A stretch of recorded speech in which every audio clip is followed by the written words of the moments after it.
We can even go 757 10 minutes. Okay.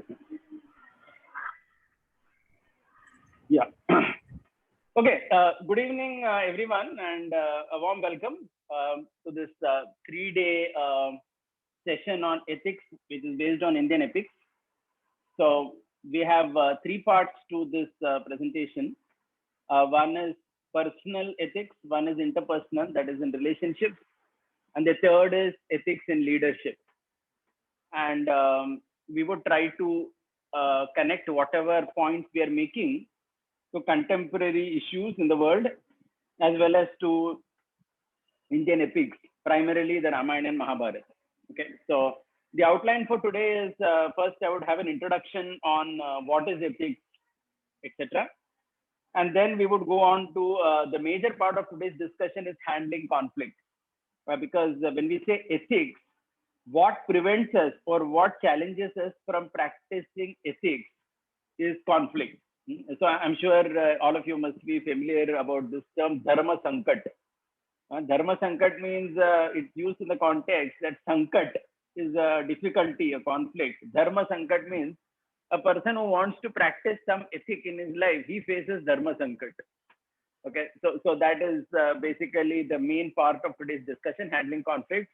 And most of these topics would be with the view of the world. And also we would end with a very famous quotation from Chanakya on personal ethics. So this is the agenda for the day. So as planned, I would go on till maybe 10 minutes or 5 minutes to 7 o'clock. And last 10-15 minutes, we could take questions. Right. So let's go into it right away. Okay, so ethics. So what is ethics? So this is by and large a standard dictionary definition, which you can pick up from any dictionary, which is something accepted by everyone.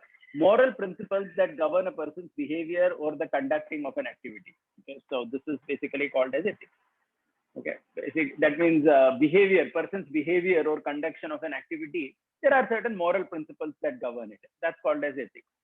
So ethics is different from legality, and we all know that, right? So for example, just like if a professor is supposed to take a lecture at a particular time, to not come on time, to be late by 15-20 minutes and make everyone wait is unethical. It's not right.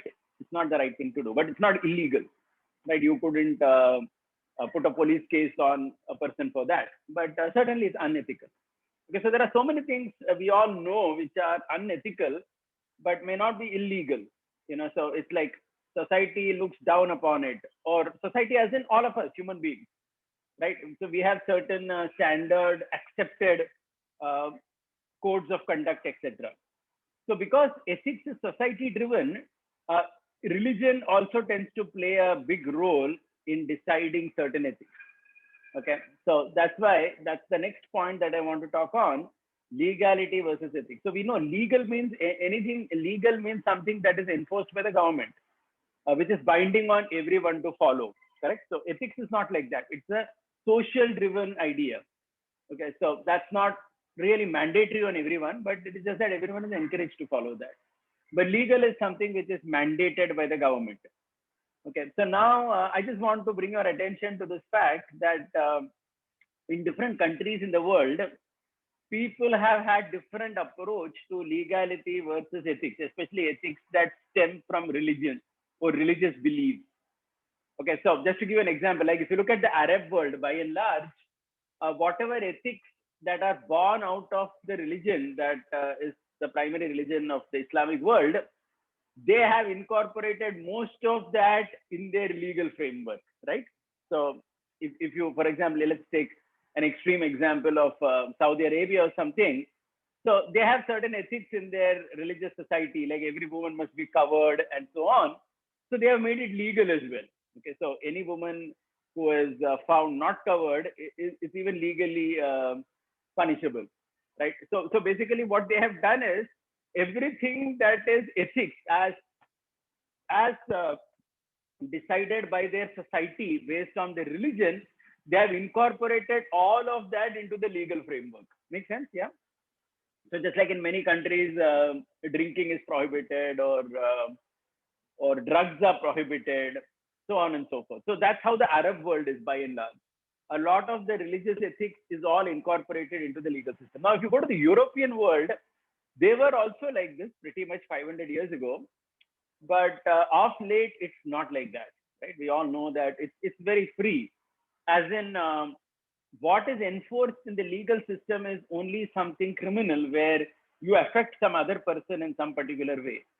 Otherwise, they haven't done that, right? So they have ensured that. So, for example, whether it is drinking, prostitution, or so many things like this, which society or religions may consider unethical, they have said that everybody is free to decide for themselves. So it's kind of legal, right? So it's a stark difference in the two worlds. So just like I had an experience of once I was flying down to an Islamic country. So before before we exited the plane, there was an announcement that even by chance, if there is 1 gram of any drug in your possession, you could be severely punished for it. So then everyone was just told to be careful, because there was an international flight, there were many international passengers on it. But in Europe, it's not like that. You could buy so many drugs just off the counter. It's more like that. So why I'm saying this is, so this is stark difference in the system. Now, if you look at India, our country, they're somewhere in the middle. As in, so many things which, if you see carefully, there is a lot of freedom here compared to the Arab world, certainly. So many, too many ethics are not really enforced by the government. But at the same time, in some places they have, right? Like many states in India have prohibition in place. That's just one example, right? So it's kind of unethical to drink. That's what most people in society, at least previously, used to think. Maybe today they don't think like that, but some states in India have enforced it. Okay, so that's an example. So like that, some more examples you could think about. So India is actually somewhere in the middle. We are neither as liberal or free in terms of the European world, where we haven't made everything open to the society to decide. Neither are we as strict as the Arab world, where so much ethics is enforced, right? Like in some Arab countries, a woman cannot be traveling alone without her husband or brother or somebody like that, a blood relative, a son. Otherwise, they are punished by whipping or lashes and so on. Okay, so that's like another extreme. India is obviously not like that. So we are somewhere in the middle. So this is the current situation. Okay. Now, if you look at the role of state versus the role of society in ethics, if I just want to have a discussion on this point, that means how much should state involve itself in ethics and how much does society involve? Is state supposed to enforce every ethic on all the people, the ethic especially driven by religion or social ideas? Or is it that let the society decide what is ideal? Okay, so we already saw two extremes, the Arab and the European world. So I want to start this by talking about the Indian epics, because we are going to talk about ethics from Indian epics. As far as Indian epics are concerned, especially the Mahabharata, if you carefully see, ethics is actually left to society. In that sense, we are more close to the European world. By close to the European world, I mean that the government doesn't really enforce ethics on people. But ethics is important. It's not that ethics is not important. Ethics is encouraged. But at the same time, it is driven by society. It is driven by communities rather than by the government.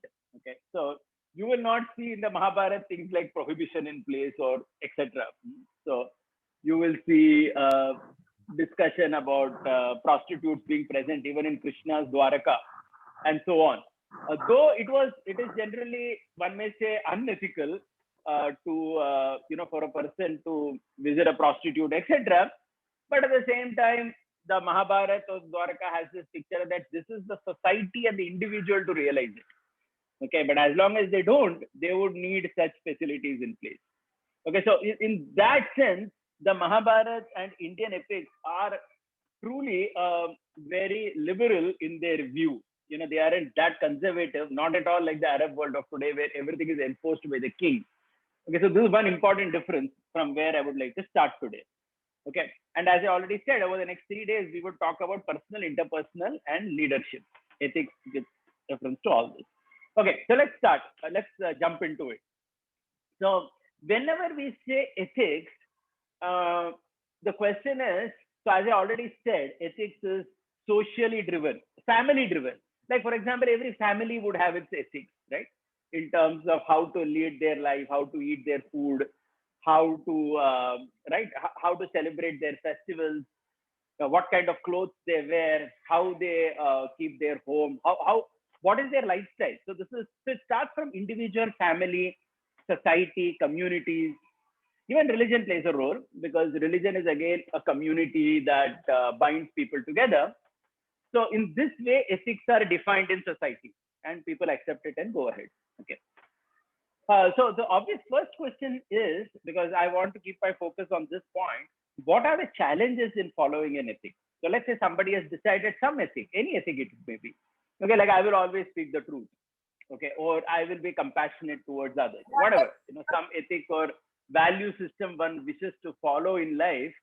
The question is, one thing. I just mute everybody because there is a lot of background sound. Okay, so I've just done that. Later during question answers, I will unmute people. Yeah. So what are the challenges? So as I mentioned in the beginning of my talk, the primary challenge in following any ethic is what we call as conflict. Okay, conflict. Now please understand this term. This term in Hindi in our Indian vocabulary is called as dharma sankat. I'm sure all of you have heard this term. Dharma sankat mein pad gaya. Dharma sankat means what? That means somebody who wants to follow ethic, he lands up in a dharma sankat.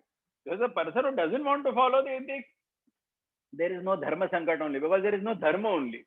Correct? So dharma in this context is ethic. So please remember, the Sanskrit word dharma is actually not religion, which is faith. Religion actually means faith or shraddha.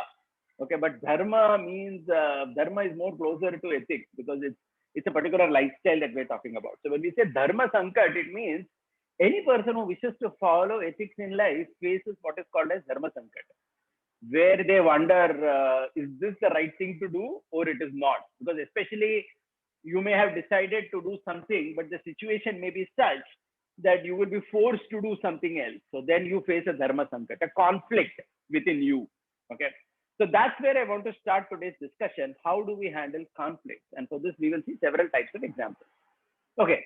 So the first example, or the first broad theme that I have today, in order to address dharma sankat, is what I call as the conflict between idealism and practicality. Okay, so that's the heading of my slide, if you carefully see. Okay, idealism versus practicality. Let me just define both these terms to you. Idealism is, of course, we all understand these words easily, but what I mean here by idealism is someone who has a particular set of ethics and always wants to stick to that, because that's the ideal thing to do. Okay, so that actually becomes an extreme in some cases. Whereas in the other hand, there is another approach which is called practicality. So whatever is practical, let that be done. Okay, so I'll start with some examples which would make this point very easy to understand. So I'll start with one of the pictures that I have put in this particular slide, bottom right. So bottom right, if you see the picture, this is the king. This is a sculpture of this great Indian king whose name was Prithviraj Chauhan. Okay, so he was ruling over Delhi around 1178 to 1192. Okay, and during his reign, there was this Muhammad Ghori who attacked. Okay, and the story is that in 1191, when Muhammad Ghori attacked, Prithviraj Chauhan conquered him. Okay, he defeated him and he captured him alive. But when he captured him alive, Muhammad Ghori asked for forgiveness. He said that, please forgive me, I will not do this again. Okay, now if you carefully consider ethics, generally people have these ethics that if somebody seeks forgiveness, we should forgive them. And it's a very noble ethic also, correct? We all know this. किसी ने गलती किया और माफी मांगा, तो माफ करना चाहिए, right? You don't keep it too strongly against that person. So this is an ethic which many people follow, and it is very good to follow this ethic in one's personal life. Okay, I hope you understand this point. In your personal life, it's excellent to follow this ethic. You have a quarrel with your brother or sister or your neighbor or a friend, and that person seeks apology. We should let it go. and not keep it always saying that, no, you did this to me. I will not forget it for the next 7 lives. And, so that's not a very ethical, nice thing to do. So it's a very nice ethic to follow. But what happened over here was in the story of Prithviraj Chauhan, it was not a personal thing. This Muhammad Ghori had actually attacked the entire kingdom. He had attacked the country. But for some reason, he chose the ideal path. And what was the ideal path? He thought, forgive him. So maaf kar diya. He forgave Prithviraj Chauhan. And history is such that in 1192, the very next year, Muhammad Ghori again attacked, and this time he defeated, and he actually killed Prithviraj Chauhan. And in many ways, that was the beginning of the downfall of Delhi to foreign rule, right? So it's an amazing story if you think about it carefully. So I have another two characters on the screen whom I would like to take and then discuss. One is you see Mohandas Gandhi, the father of our nation, and also you see Joseph Stalin, who was a dictator in Russia. Both of them were around at the similar time. 1940s was their peak time in world history. Both of them were very contrasting characters, if you see in some way. Gandhi had so many ethics, right? And he was so ideal. He would take his ethics so seriously personally, and he would always want to stick to the ideals so much that sometimes he said things that just didn't seem practical. So for example, during the World War II, when he was asked that, hey, you're talking always about non-violence, but the Germans are attacking our houses. British people asked him this. Germans attack our homes and loot and do all these things. What are we supposed to do? His answer was, no, we must still stick to non-violence. Okay. So he took an extreme point of view in this particular discussion, where he stood with his idealism so strongly that he would condemn any kind of violence, even when it was the most practical thing to do. That's why I have titled this slide as Idealism versus Practicality. He would always be like that. On the other hand, if you see a very stark opposite character was Joseph Stalin, who was so brutally practical, because it's in one sense, it's most practical, someone may say, is to finish off your enemies so that your position is very secure. That's the most practical thing to do, especially if you're in politics. Whoever is opposing your point of view, just ensure that they're finished off so that there is no challenge to your supremacy. And that's exactly Joseph Stalin was. He represented that point of view in the world, where he never tolerated any dissent. And anyone who objected to his way of working, or forget objection, anyone who even appeared to object, he would certainly finish them off. Okay, so why I'm giving these two contrasting examples is sometimes being too ideal with one's ethics can be a challenge, like we saw with Gandhi or we saw with Prithviraj Chauhan. But at the same time, if someone says that I don't care for any ideals ethics, I'm just the most practical guy in the world, then well, Joseph Stalin was the most practical guy. He just ensured that whatever was necessary for his success, anyone who came in the middle or anyone who appeared to come in the middle was thrown out of the way. Okay, so this was his stance. Okay, so then how do we balance the two? Okay, so for that we need to take some stories from the Mahabharata. So in the Mahabharata, there are three types of nitis spoken. Niti in Sanskrit means ethics. Okay, one is called Brihaspati, one is called Shukra Niti, Brihaspati Niti, Shukra Niti, Kanika Niti. So these are three types of nitis or ethics. Brihaspati Niti, one of these nitis, what it basically says is, you must always do the ideal thing. You must always be good. Even if the opposite party is not doing anything right, you must still be doing the right thing. Okay, so that's one point of view. The other one says that, to achieve your goals, whatever needs to be done, you have to do that. And this was actually Shakuni's Niti also. Okay, Shakuni's Niti was, for succeeding, whatever is needed. If you have to burn the Pandavas alive, let's burn them. If you have to cheat them in the gambling match, let's cheat them. Right? So that was the Niti or ethics of Shakuni. where what he adopted was that what to succeed in life, it was pretty much like Joseph Stalin, very practical. I want to succeed in life. Okay, so that's my mission statement. Whatever is needed to succeed, I will do it. End of the story. There's another third one which Krishna adopted, the intermediate one. Krishna's niti or system of ethics was, in general, we would like to stick to the right path. But if the opponent is such that he is employing unfair means, then we will not hesitate to employ the same on that person. Okay, so this was Krishna's point of view. And we will substantiate that with a couple of stories from the Mahabharata. So in the Mahabharata, the war was for 18 days. One of the and there were many rules in the war, mind you. Okay, so that was ethics, right? The ethics in the war. Like one person will fight only with one person. You cannot shoot from the back, right? So that was ethics. You cannot shoot a warrior when he is engaged in fighting with somebody else, right? And so there were so many rules of the game. Like in mace fighting, Gada Yuddha, the rule was that you cannot hit below the belt. You can hit only chest and above region. You cannot hit below the belt. So like that, there were so many rules. If someone is on the ground, then you cannot shoot that person. So there were so many ethics that they had decided. And by and large, if you see the Mahabharata war, for the first 12 days, almost all ethics were reasonably followed well. Bearing some exceptions, everything was followed nicely.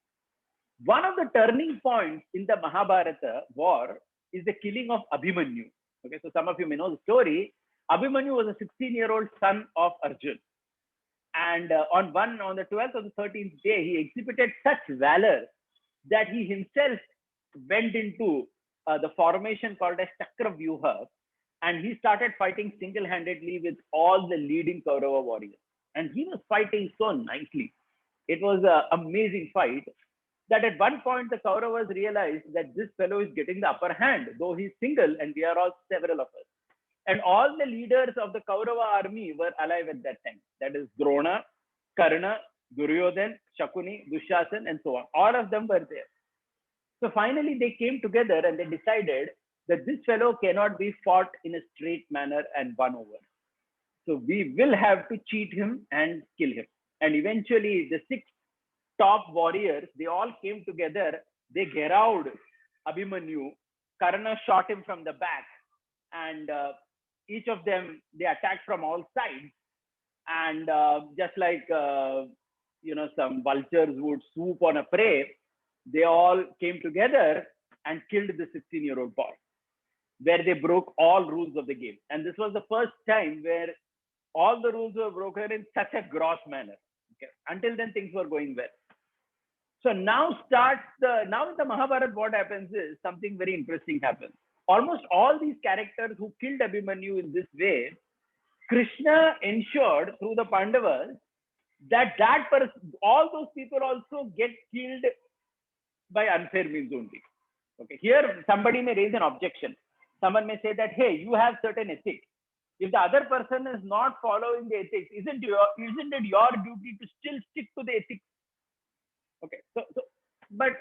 But from Krishna's perspective, this is very theoretical. It's like you're dealing with an enemy who is brutal and who doesn't want to follow any rules of the game. It was not only in the war, even before the war, throughout the life of the Pandavas, the Kauravas headed by Shakuni always cheated them and never followed any ethic, whether it was a gambling match, whether it was insulting Draupadi, and so on and so forth. Okay, but still, at least when the war started, they were following rules. But after the death of Abhimanyu, things actually changed. And you will see that. So I'm just taking a couple of stories.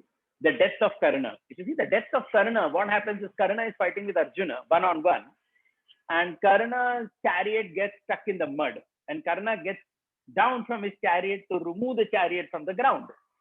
When he does that, he tells Arjun, hey Arjun, don't entertain any ideas of shooting me when I'm on the ground. You know the rules of the game. You're not supposed to shoot when the opponent is on the ground. Arjun said, okay, I will not shoot. I will wait for you to come up. And Karna was trying to remove his chariot from the ground. Meanwhile, Krishna was telling Arjuna, hey Arjun, what are you waiting? Just shoot him right away. Arjun said, oh, but he's on the ground. How can I shoot? That is against the ethics. Krishna said, what ethics are we talking about here? How did this fellow kill Abhimanyu? He shot him from the back. Where was his ethics at that time? And there is a very interesting, that chapter is very interesting, the Mahabharata, where Krishna is speaking almost 10 incidents in Karna's life from long back in history, where Karna violated all kinds of ethics, beginning with Duryodhan, who tried to burn the Pandavas alive in the Lakshagriha, the house of wax. There's a story where he tried to burn them alive. From that point, Karna knew everything, but still he kept quiet. Okay, he was supporting Duryodhan in all his nefarious plans. So Krishna quoted all those stories. I'm not going into all that, otherwise the whole class will go only in that. But Krishna quoted all those stories and said that such a person who broke every ethic, including most recently when he killed the 16-year-old Abhimanyu, does he even deserve a fair death? Shoot him right away. And by this time, Arjuna's blood was boiling and he shot Karna dead. Okay. So this was Krishna's niti. And what I want to say here is this was a very fine balance between what is ideal and what is practical. Okay, and this is a lesson that we could learn in following ethics in life, where we do have ideals in life and we certainly wish to follow them, but we are not going to say that we will follow ethics like Gandhi or Prithviraj Chauhan, where even if we die, we will kill ourselves, but still we will be ethical, because that's meaningless. That doesn't leave any legacy. It's like Prithviraj Chauhan followed an ethic, but what happened? He was the original Gandhi, right? He was non-violent with that Muhammad Ghori. Okay, it just doesn't work. When your opponent is a very brutal force who doesn't follow any rules of the game, then you cannot say that you are going to follow everything straightforward and only then win. It's just not possible. So this was Krishna's way of balancing between, and this is what the Pandavas also did. So if you see the Pandavas, and that's the lesson we are learning from the epics, Mahabharata. Okay, they were by and large, they followed all the ethics in the war. Okay, at least as far as they could. But after Abhimanyu's death, everyone who died after that, Drona, this Karna, even Duryodhan, all these people died by unfair means only. Because Krishna made it very clear, no, these people don't deserve a fair death. Because I thought that only before the war they were employing unfair means, but even in the war they had decided to do that. So we are not going to consider this. And this is a fine balance. So the idea is, yes, 99.99% of the time we must stick to our own set ideals. Okay, we all know during New Year we all make resolutions. That's called New Year resolutions of what all ethics I will follow in this particular year. So that's very good, and we must follow our own established ethics. But at the same time, we need to. But if the situation calls for it, that 0.1% chance where something like this happens, and you are facing an opponent or you're facing a situation where it is life and death, and you know that if you stick to the ethic, you don't leave a legacy. So I hope all of you understand the meaning of this word legacy. I'll just tell you one more story and then we will move ahead. It's a very famous story from Shivaji Maharaj's life.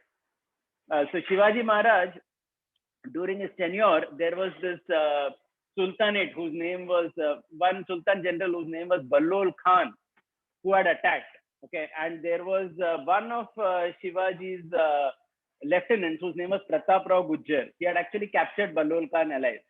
And again, Ballol Khan asked for forgiveness, and Pratap Rao forgave him. Shivaji Maharaj was very angry with Pratap Rao, saying that, why did you forgive this person? He's a snake. He will come and bite us again. And exact same thing happened. That Ballol Khan again attacked with a big army of some 10,000-12,000 people, 7,000 or something, big army. And that time, Pratap Rao Gujjar was so upset that he had forgiven him before.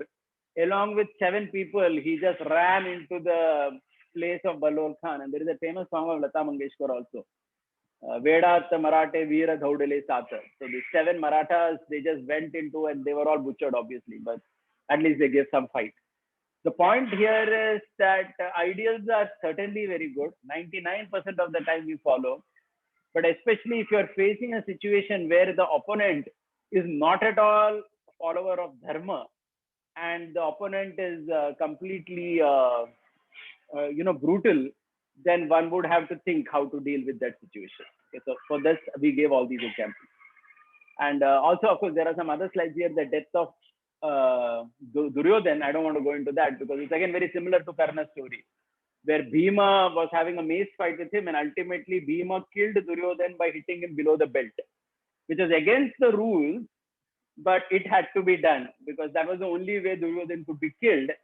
And Duryodhan, who represented all evils that he did throughout, he had to be conquered because that would leave a very wrong legacy to the world if you follow ethics, but at the end, Duryodhan wins the match. So this was not just some cricket match going on, but this was a very important fight in the Mahabharata. So like that.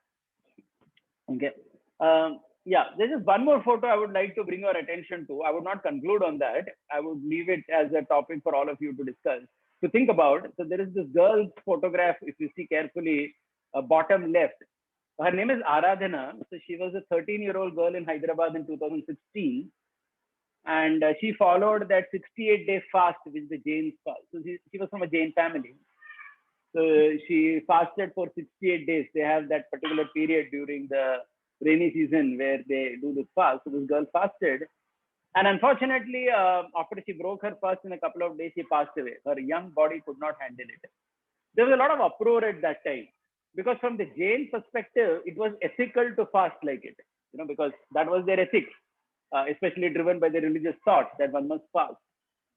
But many people in modern society felt that the elders shouldn't have encouraged such a young girl to fast and die. Because at the end of the day, she fasted, that is nice. She followed that ethic or that religious injunction. But the legacy that she left was she had to depart at a tender age of 30. Okay, so sometimes such things happen when society or individuals stick to certain ideals which don't turn out to be practical. Okay, so I don't want to discuss more on that. I leave it to all of you to decide. I hope you got this particular conflict very nicely, the conflict between ideal and practical. Okay, so I would always say that Krishna's approach in the Mahabharata is the best thing, where ideals are there, but certain situations may demand that one give up that particular ideal, for the sake of for a higher cause, for the sake of society, for the sake of humanity, and so on. Okay, so that approach is a very balanced approach, I feel. It's not the approach of Gandhi. It is not the approach of Stalin. Okay, so this is the first point that I want to say. Okay, I also want to take some contemporary issues here, which would perhaps, since all of you are especially students, and you would resonate with these kind of topics as well, is that, as I said earlier, the Mahabharata makes it very clear that by and large, society, government doesn't interfere in ethics played by society. Okay, but there is a rider though. See, if it is harming any group of people, then yes, government may. But if it is not, then government has no business to come in the middle of that. Okay, so I'll just take two contemporary issues and leave it for all of you to think about it. So one is the Shabarimala thing. So on the left side, I have this deity of Ayyappa, perhaps all of you may know. He's the presiding deity in this temple called as Shabarimala, which is in a place in Kerala. So this temple is in a forest area, and the deity called as Ayyappa, who is the presiding deity in that temple, he's a brahmachari. That means he's a celibate. And there was this ethic, again, it's an ethic in society, that women between the age 10 to 50 don't go to that temple. Basically, women who are having their monthly cycles, periods, etc. They were not allowed in that temple. Young girls could go, elderly ladies could go. Okay, so that is the system which was there since we don't know when. That system is there in this particular temple. Of course, some people didn't like it. They went to the Supreme Court, and the Supreme Court in 2018, in a 4-1 verdict, said that women can go to the temple. This is a very interesting case because this was a case where there was an ethic in society, and since I myself come from Kerala, So I know much about this place. You will not believe me when I say, unless any of you are from Kerala, you would not understand that in Kerala, especially in Kerala, none of the Hindus, I mean, including almost 99.9999% of the women, nobody was in favor of this. Favor of what? Favor of breaking the rule. Everyone had accepted that ethic in the right spirit. Okay? So that ethic of that rule that women between 10 to 50 would not go, women in Kerala didn't have a problem. Those who went to the Supreme Court was some people from Punjab, etc., who did not understand the culture of that place at all. It is a classic example where the legality tries to come in an ethical position. And at the end of the day, society revolted so much that even today, though officially, though legally women are allowed, but still women don't go, or they are not allowed by the society. Okay, and there is a review petition in front of the Honorable Supreme Court, and let's see what happens as a result of that. But it's a very interesting case where certain ethics are better defined by society. And if any of you are from Kerala, you would understand that Ayyappa temples are there everywhere in Kerala. Okay. And in all Ayyappa temples, women are allowed. It is only in this particular Ayyappa temple that they are not allowed. Okay. So there is some history to that place also. Like anybody who goes to this temple must follow a 40-day vrata. Okay, that means 40 days they are supposed to do puja every day and so on. Only then they go to this temple. You may have seen, if you travel in South India, people wearing that black dhoti going to Ayyappa temple. 40 days they follow the vrata. So the idea was a woman who's having a monthly cycle once in 28 days, she cannot follow the 40-day vrata because at least those 3 days she cannot follow. So then how can she go to the temple? So there are so many reasons that situation was there, right? That ethic was in place. So I'm just giving an example. I leave it to all of you to think. On the other hand, there was another issue in recent times which invoked a lot of passion in Indian society. It was about the triple talaq. Again, this was again, you can call it an ethic, a socially accepted rule or an ethic or a system in the Islamic society where a man could, divorce his wife by pronouncing 3 times talaq. Okay.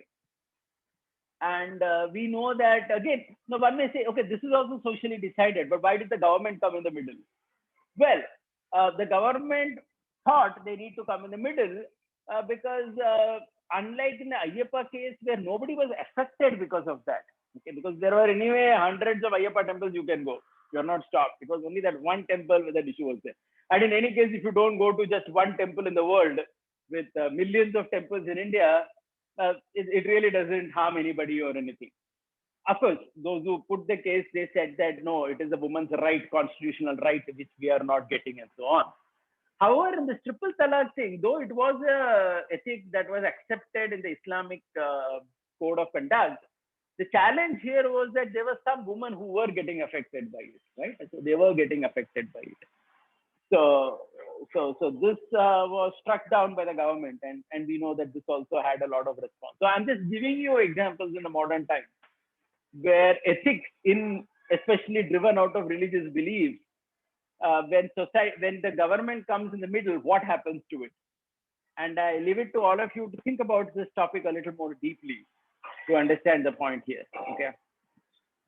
Moving on, another important aspect, conflict in following an ethic is basically the conflict I'm going to talk about is bargain versus accommodate. Now, let me tell you what this means. All of us, we try to, especially in our relationships with people or in any situation, there are these two opposites that come into play. Correct? One is you bargain. Okay, that means bargaining means you want more for yourself, and accommodate means you keep less for yourself and you accommodate the other person. Okay, so that's what accommodate means. When you say I have to accommodate somebody, what it means is you don't mind doing some sacrifice from your side, but you will accommodate the other person. Bargain, on the other hand, refers to the point that everything as per your needs or your criteria must be met. Okay, and you really are not going to accommodate. So that's why bargain and accommodate, if you see, they are again polarities, right? They are opposites in some ways. And here again, let's see some situations and then we will discuss the ethics that come out of that. So just like there is this amazing story in the Mahabharata about Bhishma. Okay, so Bhishma, as we know, to cut the story short, Bhishma's previous name was Devavrata, and his mother Ganga had already left the world, and his father Shantanu was in love with a girl who was a daughter of a fisherman. The girl's name was Satyavati. She was the daughter of a fisherman. So what had happened was this girl, Shantanu was in love with her, but this fisherman who was the father of Satyavati had said that I will give my daughter to the king only if he promises that her son will become the next king. So now obviously Shantanu was in Dharma Sankat. This is the ethic, right? Because because he already had a son from the previous marriage, and Bhishma was a 20-year-old man in the story at that time, a young grown-up man, and he was obviously going to be the next king. So then Shantanu was wondering, how can I stop Bhishma, my son Devavrat, from becoming the king, and rather marry some other girl, this Satyavati, and the child that will come from that marriage, he becomes the king. So isn't that injustice to Devavrat? So he was caught up in this Dharma Sankat. Okay. When Devavrat understood this, so he had not yet become Bhishma, sorry. When Devavrat understood this, he goes to that fisherman and he meets him and he says that, why don't you give your daughter to my father? He says that, see, your father didn't say that, my condition was there, that my daughter's son only should become the king. Now, if you see in some way, this guy was bargaining a lot, isn't it, in the story? I mean, just imagine, he's a fisherman. His daughter is getting an opportunity to be a queen of the country. Isn't that such a big promotion in life? But the nature of bargaining is you want more and more and more. That's what you see in the story. Okay, so this fisherman, he said that, no, my daughter will become queen, that is okay, but her son also must become king. So Devavrat said, no problem. I promise you, I will never be the king. Take my word. So because if I will never be the king, automatically your daughter's son will only become the king. Now, somebody may say that this is very nice, right? I mean, the condition is already met, so you can be happy. Most of us would be happy with this much amount of bargaining. But this fisherman was bargaining more. He said that, see, you have said you will not become the king. I agree with it. But tomorrow you will get married. Your children will be there. Your children will fight with my daughter's children about who should be the king. I mean, he was thinking so much in future. So this is what is called as bargaining. So that's why I have titled it as bargaining gone wrong. So when you bargain too much, then just for yourself, then all ethics go for a toss, right? So then what happened is this boy Devavrat, he took a vow, I will not marry also. Okay, so then na rahega baas na bajegi basuri. So since I will not marry, I will not have children, and since I will not have children, there will be nobody to fight with your daughter's children about who will be the king. And then at this time, the fisherman was very happy. He said, okay, great. Let my daughter get married to the king Shantanu. Okay, and that is the point of time his name changed to Bhishma, one who makes great vow. The point here is, certainly in our life, all of us want to bargain for ourselves. But at the same time, unless we accommodate people also, it is very difficult to have a smooth life. Okay, and the same thing happened with Shantanu's wife, Satyavati. If you see the story in the Mahabharata, Satyavati had 2 children, but both those children died early in life, and there was nobody to be the king. There was Bhishma who was very qualified, but he could not become the king because of the promise. This whole Mahabharata happened from this story only. So what you understand here is, too much when you bargain, there is an issue.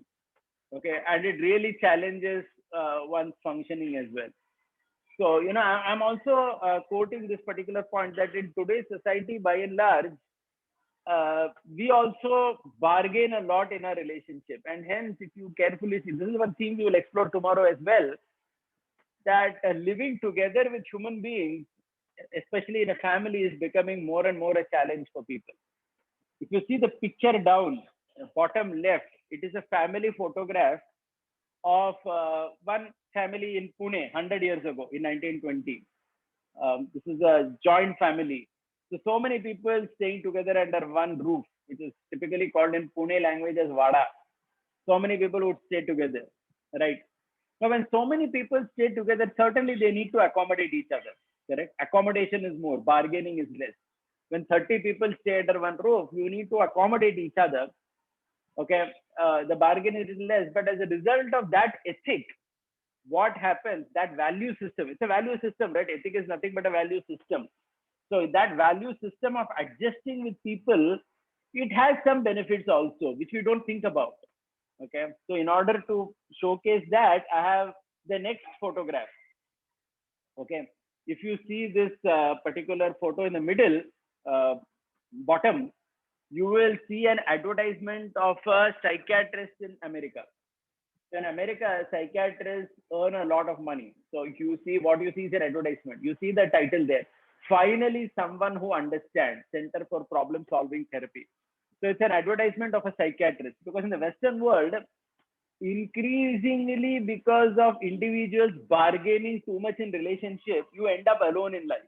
And it's a fact. If you socially look at it, I don't want to sound too judgmental, but if you look at it from a social perspective, too many people in the Western world face this problem of loneliness and depression that results out of loneliness.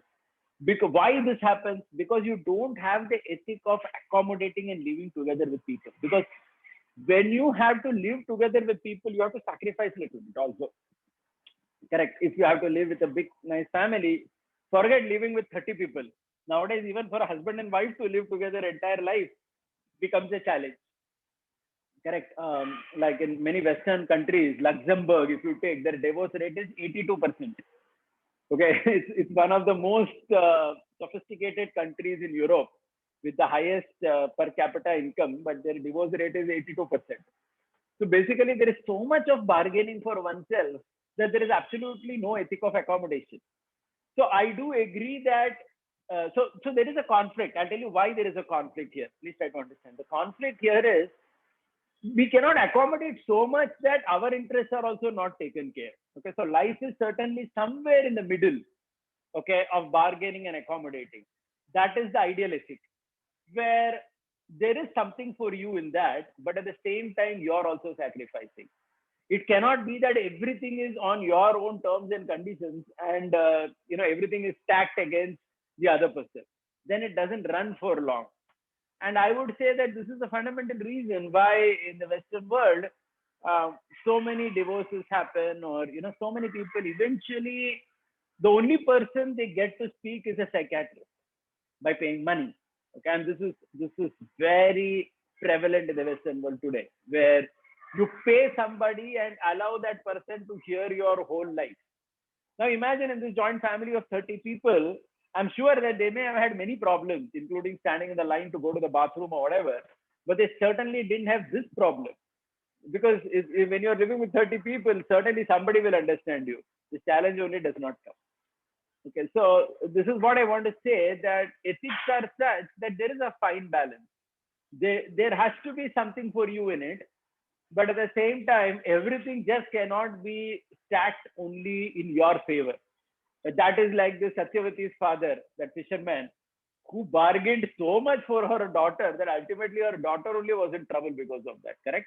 Satyavati was only in trouble because of that, because she had two sons, both her sons died, and she was in a complete mess at the end of her life, not understanding whom to make the next king. Bhishma is there, but he cannot become king because of that promise. Right? So these challenges are to be carefully observed. Okay, so again, I have the story of Karna over here. This is a famous story in the Mahabharata, where Karna had this Kavacha Kundala. This Kavacha Kundala protected him. But before the war, Indra comes and asks that Kavacha Kundala from him. So Karna basically bargained and got a weapon instead, because he thought that with the Kavacha Kundala, nobody can kill me, but I cannot kill Arjuna. But if I get the thunderbolt of the weapon from Indra, then with that I can kill at least Arjuna, even though I'm vulnerable. Okay, so it's something like, so he actually bargained, or he traded that off. Of course, that again went wrong, because ultimately Karna died as a result of not having Kavachakundala, and Arjuna was saved as well, because he ended up using that weapon on another person. Okay, so this conflict is again a very interesting conflict, which we all have to think about deeply. Let's go to the next theme, next conflict. The next conflict I like to speak on, okay, I think we're running out of time. I'll just take two more points and end soon. This conflict is of superficiality versus substance. Now, please try to understand this point. See, one may say ethics means to really have substance. Okay, so that's actually ethic, right? You focus on the substance. But life is such a superficiality also has its little importance. And there is a conflict between that. Just to give you an example, like I'm a training placement officer. When student is giving an interview, little bit you need to be superficial also when you give an interview, when you speak to a company representative. If you're too honest with yourself, then maybe you would not get the job. You have to sound a little bit confident, right, about all the technologies and all that. So I'm a computer engineer, so our students, they may, you have to showcase or show off a little bit in the interview in order to get the job. So there is superficiality also in life, but ultimately substance is very important. Without substance, the superficiality is meaningless. So if you see in the Mahabharata, these two characters, Arjuna and Karna, Arjun stood for a lot of substance. If you see carefully, Karna, his only goal was to impress that he is a very top archer and so on. But Arjuna, if you see, in all critical fights, Arjuna would come out victorious. Arjuna was like a cricket player who would perform in the World Cup final always. And Karna was also like another cricket player who generally was very good, who had good talent, but in a critical war, he would always end up on the losing side. And he ended up showing off a little bit too much. Okay, that was one problem that Bhishma had with Karna. He would tell him that you show off a lot. You try to portray yourself as a very big person when you're not that great as well. Because Karna would boast very often that I will kill the Pandavas and all that. Arjuna wouldn't say things like that, but he had a lot of substance in him. Okay, so this is again an ethic where we focus on the substance, though a little bit of superficiality sometimes would help, but substance is the focus. But in the world today, many times people fall more for superficiality and give up the substance, which again ends up in you lose that ethic, right? Because that the ethic is associated with the substance only. I have two ladies in this particular slide. They are photographs. I'm sure many of you would know them. On the left side is this lady whose name is Sindhutai Sabkal. She passed away recently. A amazing story, amazing lady of substance. If you know about her story, how she ran an orphanage, took care of people, and so on. Amazing life. Please Google Sindhutai Sabkal and read about her if you wish to be moved by her story of substance. On the other hand, the other lady whom I have in this particular slide, which all of you would know, is Sunny Leone. So I would say that I don't want to focus on her as a person because she may also have good substance in her or whatever. So I don't want to say that she's a woman of no substance. But what I want to say is people who are attracted to her are attracted only by the superficial, right? So for example, she is the most searched, she was at least till a couple of years back, the most searched female in India on Google. Do you know that? The most searched female in India was Google. And everybody who is searching for Sunny Leone is only behind the superficial, the skin, right? The pornography associated with it. So this is a very interesting thing if you think about it, that there is a fine balance between substance and superficiality. We need to give more importance to substance and less importance to superficiality, though superficiality may have a very small role at times in life. But when the whole society moves only towards superficiality, then they are attracted to people like Sunny Leone or Karna because they're just driven by superficial things. But on the other hand, if you are actually driven by substance, that particular ethic, you would be attracted by people who are really sacrificing in life. So this is again a conflict, which is something which is there. Most people without any ethic, they just fall to superficiality. But those who want to follow the ethics, they understand that substance is the core and superficiality is just to be added as a flavor on top of it, but not total. Okay. One of the last conflicts that I want to speak is sacrifice. Now, again, this is related in some ways to what we spoke earlier. But the point that I wish to make here is, see, selfishness is very natural in the world. I want to start with that. I want to be very candid about it. As human beings, we all are selfish inherently. But at the same time, ethic really means to sacrifice selflessly also. That means involving selflessness in our life will increase the ethic component. There is a conflict between it. Most of the times we are driven towards pure selfishness only because that's the lower human nature. But we need to be impressed, or we need to involve this ethic of selflessness in our character.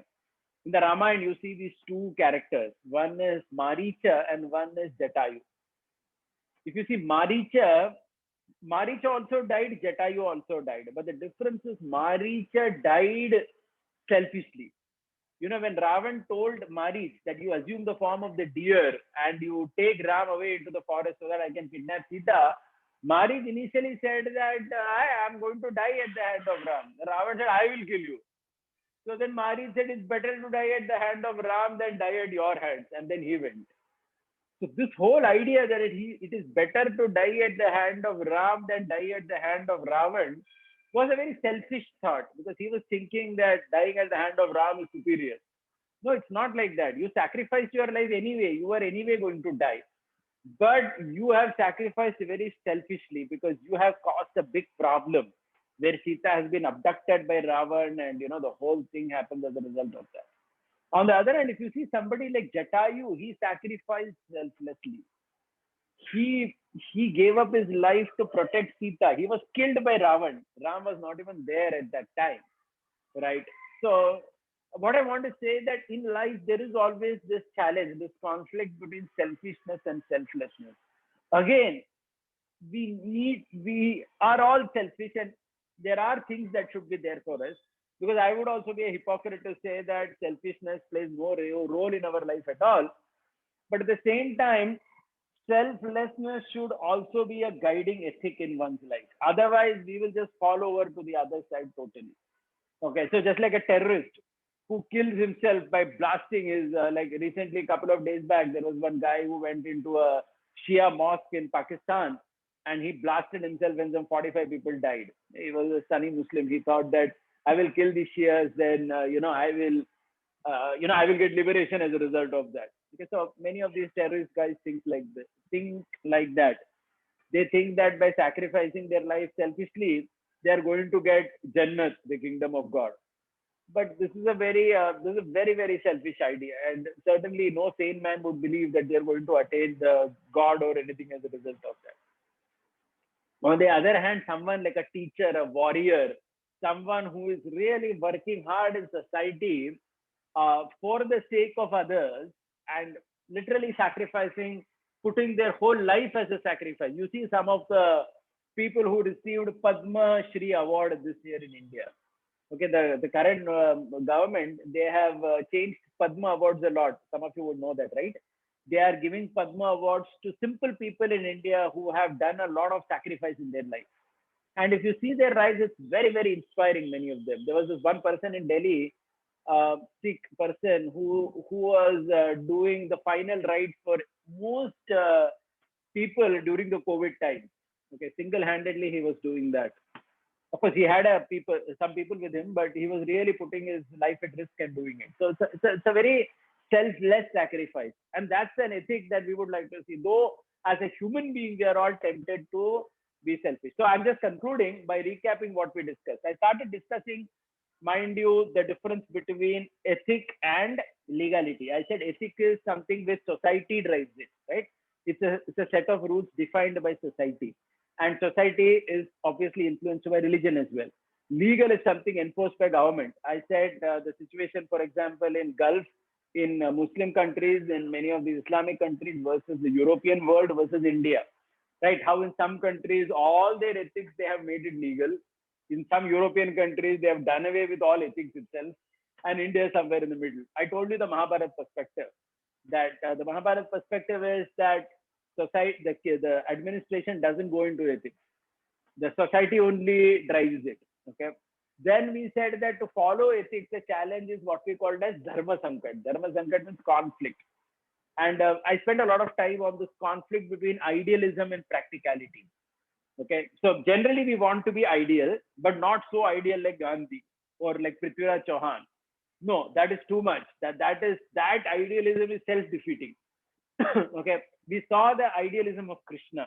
which was idealism blended with practicality, which was not brute practicality like Shapuni and Stalin. Okay, but it was idealism mixed with practicality. That's where we started.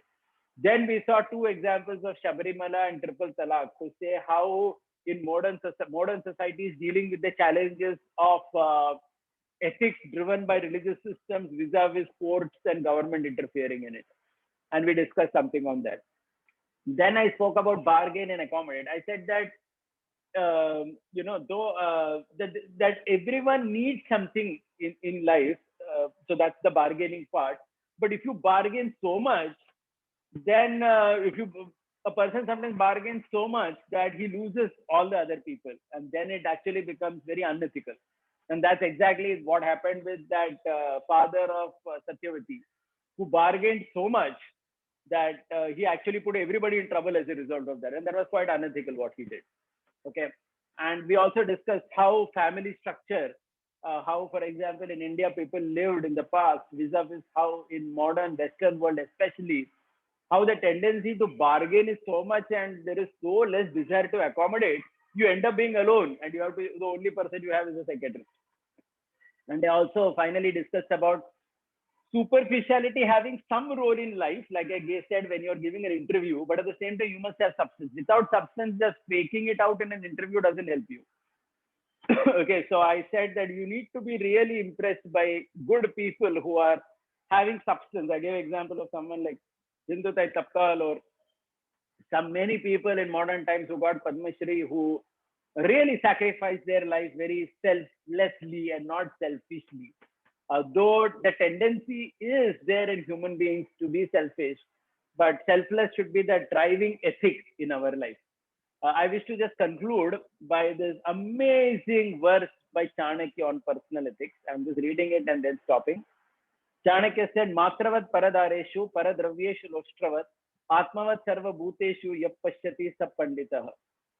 This is the ethics for personal life that Chanakya recommended. He said, one who considers another's wife as his mother, Matravat paradareshu. Someone is another man's wife, you look at her like you look at your mother.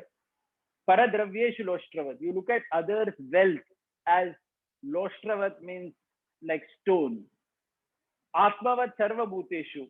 You treat everybody in the world like you would like yourself to be treated. And such a person, he said, is Panditaha. Yapashyati. Who has such a vision, he is a learned person. Okay, so this was the ethic that Chanakya spoke of approximately 2,500 years back in India, which is something worth contemplating and being inspired by. Thank you very much for your patient hearing. I'm sorry, I think I overstepped my time by almost 5-10 minutes.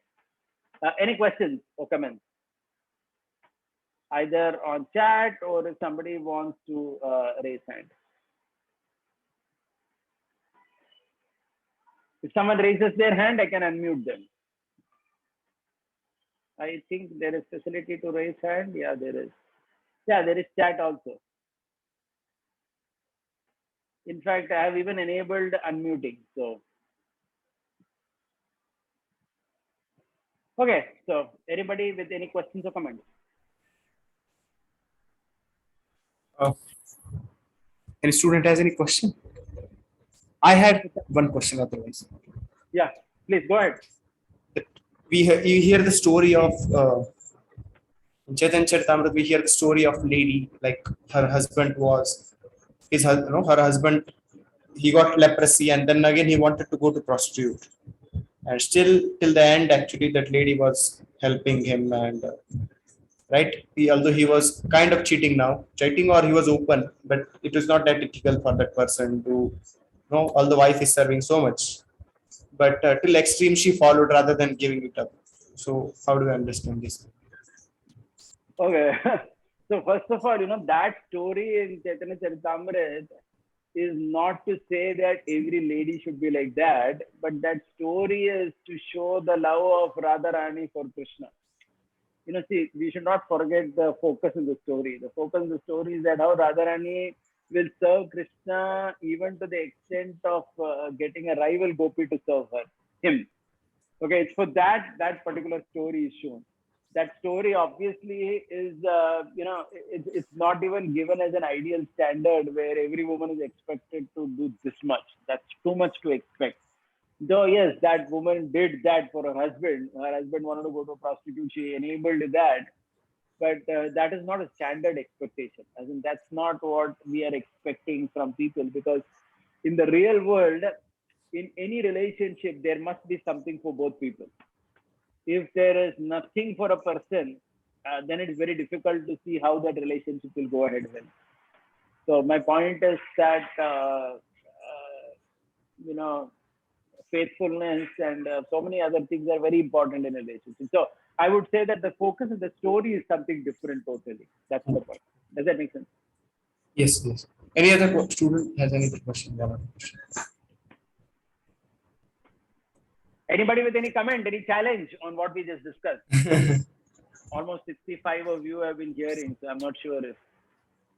How did you take this whole discussion? How do you see these points?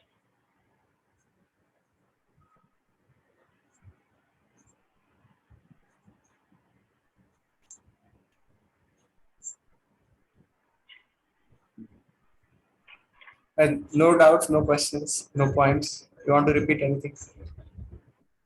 Repeat Yeah, no, means I just wanted to say that, yeah, so this particular point that I was emphasizing, that ethic means dharma sankat. So please understand this. If you want to follow ethic in life, you will have challenges. You will have a challenge. That challenge is dharma sankat. There is nobody who will say that I want to follow an ethic. I will not face a challenge. The question is, how do we face that challenge? At that challenge, do we give up that so easily, or do we, what shall I say? Yeah, so these are okay. Yash wants to ask something. Please go ahead, Yash. Sir, like you explained us about that Yudhishthir thing, what happened in before when they were playing that chopper.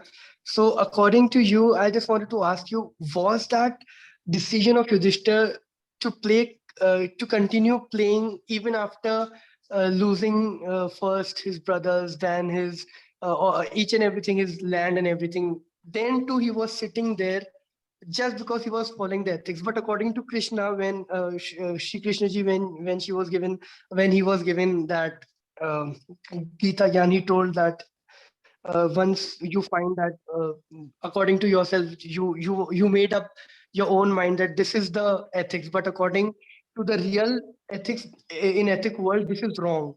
So according to you, was that decision of continuing playing Chopper even after losing everything was a good deal or not, because he had a chance Yeah, to. good question. Good question. Yeah, certainly it wasn't. Certainly it wasn't. It wasn't a good thing to put your wife on the bet, right? He ended up putting Draupadi as a wage, as a bet, which is completely unethical. You can't do that, and that's what Draupadi also objects. He's saying that how can you put me on a bet? Am I not a separate individual? How can a husband put his wife like this as a bet? She raises objection to that. So it was certainly unethical. But again, we need to. So see, another thing that story tells you, you know what? That every human being, see, Yudhishthir is a character in the Mahabharata who is 99% perfect. There is only once in his life he makes a blunder, big blunder, but only once he does that. And that was during that match, gambling match. Otherwise, he had never done anything unethical in life. What it also shows is the limitation of a human being. Every human being, no matter how nice he is, we all end up doing mistakes. That is that story that is shown. We may even do a big mistake. Even though we are generally very nice, each of us, it's not that we must do a mistake, but that's human being. We are not a god. We end up doing some mistake in life. That is the focus of that story there.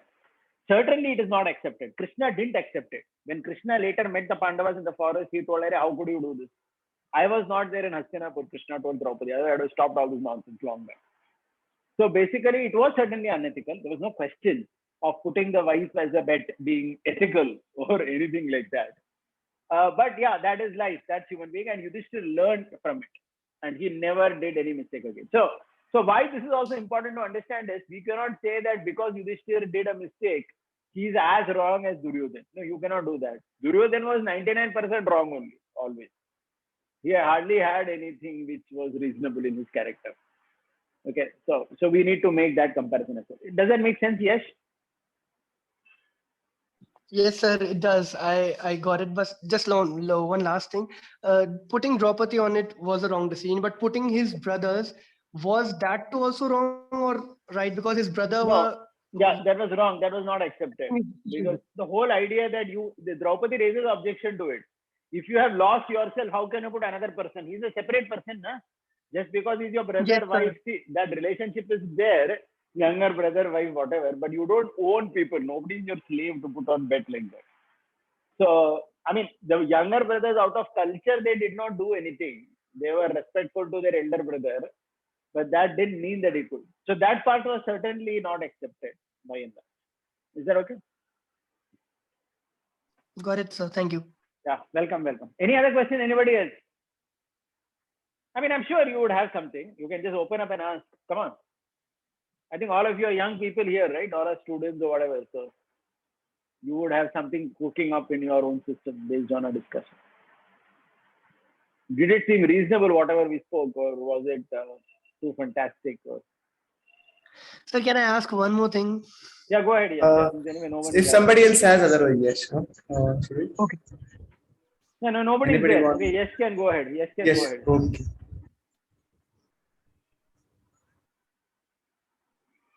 Sir, actually, I'm facing some network issue. I'll rejoin. Sorry. Okay, no problem. Anyone else with any other question, guys? No questions, sir.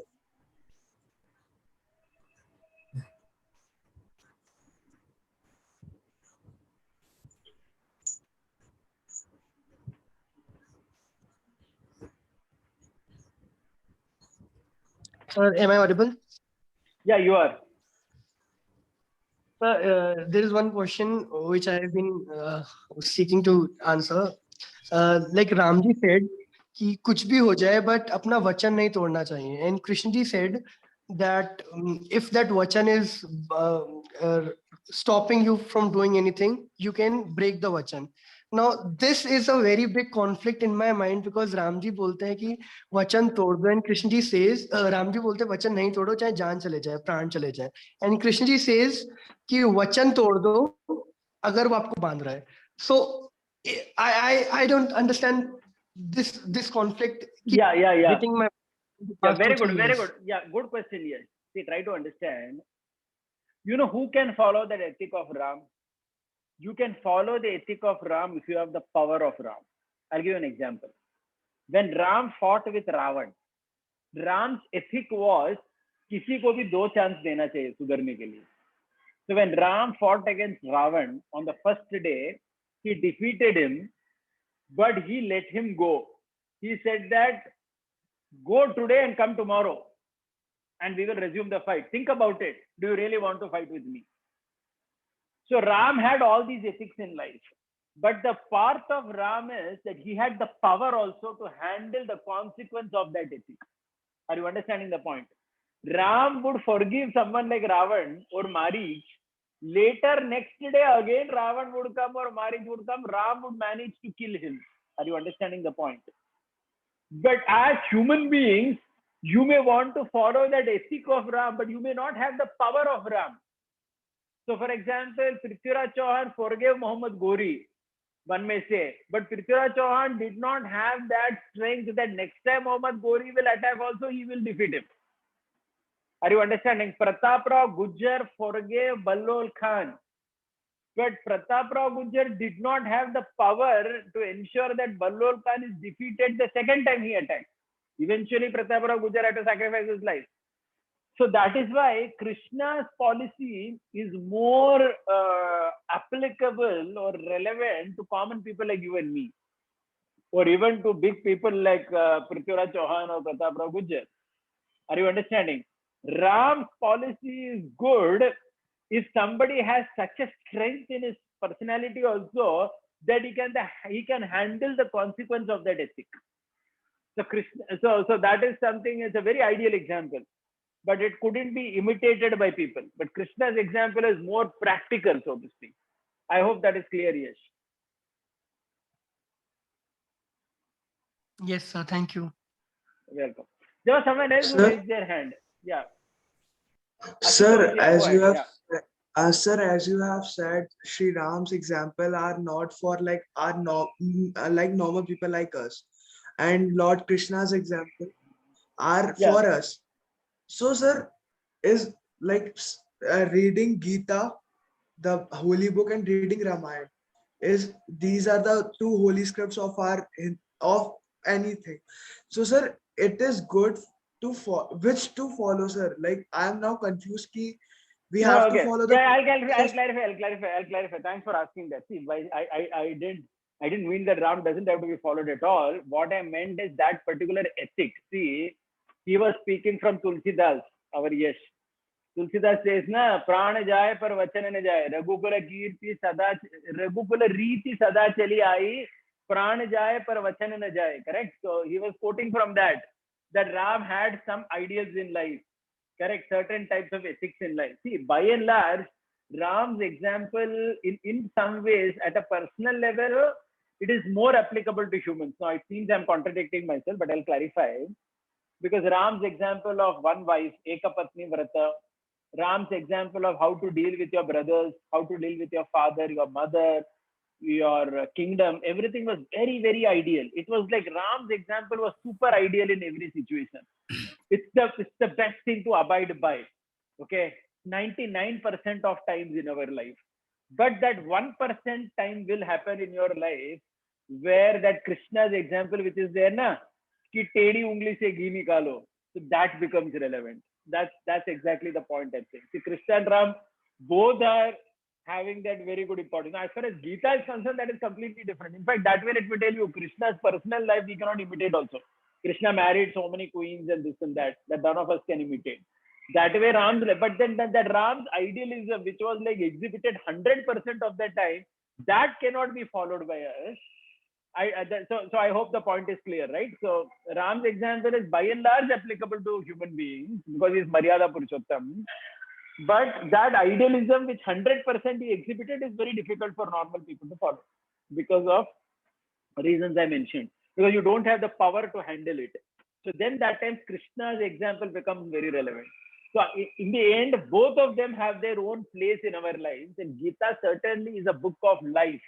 So please understand this. We all need to understand the Bhagavad Gita. It is such an amazing literature. It's a book of life. It is not a book of belief system. Please try to understand. Gita is not a book, that is saying that you don't believe in this particular God, you will go to hell and all that. It is a book giving the rules of life, how to live in this world. Okay, so all these books, these three books, the Gita, the Ramayana, and the Mahabharata, all of them have utmost relevance and importance in our life. Hope that clarifies. Who asked that? Ashutosh Agarwal, or I forgot who asked that question. But Yes, sir. Now the question got answered. Thank you so much. yeah, welcome. Anybody else, guys, with anything else you want to ask? I mean, maybe the last thing we would take. Otherwise, Toshanima Prabhu can say that. So over to you. I think we can end the session. Yeah. And stop the recording. Actually, like you spoke about substance and superficiality, but certain places, certain professions, superficiality means nowadays people, whatever is sold, you do that, right? Sometimes certain things are sold, and we understand that substance is very important. At the same time, the temptation, because that's what is fashionable, that's what works, that's what people adore, and people want that immediate success and temptation, and they're tempted. So that's why people go for that. And So, like she got all the name and she got all the fame. Yeah. See, but the point is. So one may say that I may live, backward life if I follow substance. No, it's not like that. So as I told you, that's why we are reading less about. That's why I told all the students that please read about many of these people who got Padma awards this time. Look, read that life of that 125-year-old man from Orissa who got Padma Shri this time. Correct? 125-year-old. He got Padma Shri, I think, just 2 days back. Varanasi. I'm sure. So, Yeah, from my Varanasi, question was superficiality sells more than substance No, I nowadays. agree. See, superficiality sells more, but it has limited impact. My point is that. See, superficiality has its role. I gave an example. Even if you're a good Java programmer, when you're sitting for the interview, थोड़ा ज़्यादा बोलना पड़ेगा आपको आपके बारे में. Otherwise, you will not get the job. But at the same time, if there is only superficiality, you are saying big things, but you don't have any substance only in terms of actual programming knowledge, then in the end, you may get the job, but in 2 years, you will be thrown out. So my point is that superficiality pays, but it pays for a short time only in the end. Okay, so see, that's the point which I'm trying to make. I think I longevity of also it. Yeah. I think in terms of professions also, actually, I think the film is only profession where a lot of superficiality. Of course, they also appreciate somebody is very good actor or actress, in terms of doing challenging roles. But it's a more percentage. But in all other professions, I believe, yeah, what you said is right. That it needs, like, when somebody is doing business, if he has substance, then very long term he'll survive with his values. Otherwise, it's very difficult to survive in long term. Even in film industry, let me tell you, there are so many stories of film actresses, who in their older age, they die of severe depression. Nobody really cares for them. I mean, if you remember in 1975, that Amar Akbar Anthony was one of the most famous movies. If you see that Parveen Babi, who was the leading actress in that, she was considered a big heroine, very favorite of people in the 1970s. But at the end of her life, the way it ended, it was a very sad story. So sometimes, so the superficiality, even in the film industry, for a person to really sustain long and have it becomes very difficult. I'm saying even for them, it poses challenge. I hope you understood my point. Right. Okay. So should we close? Yeah, I think we can close. Nobody has any Yeah. questions. So thank very you, much all for the playing. students. Again, tomorrow we get back at 6 o'clock.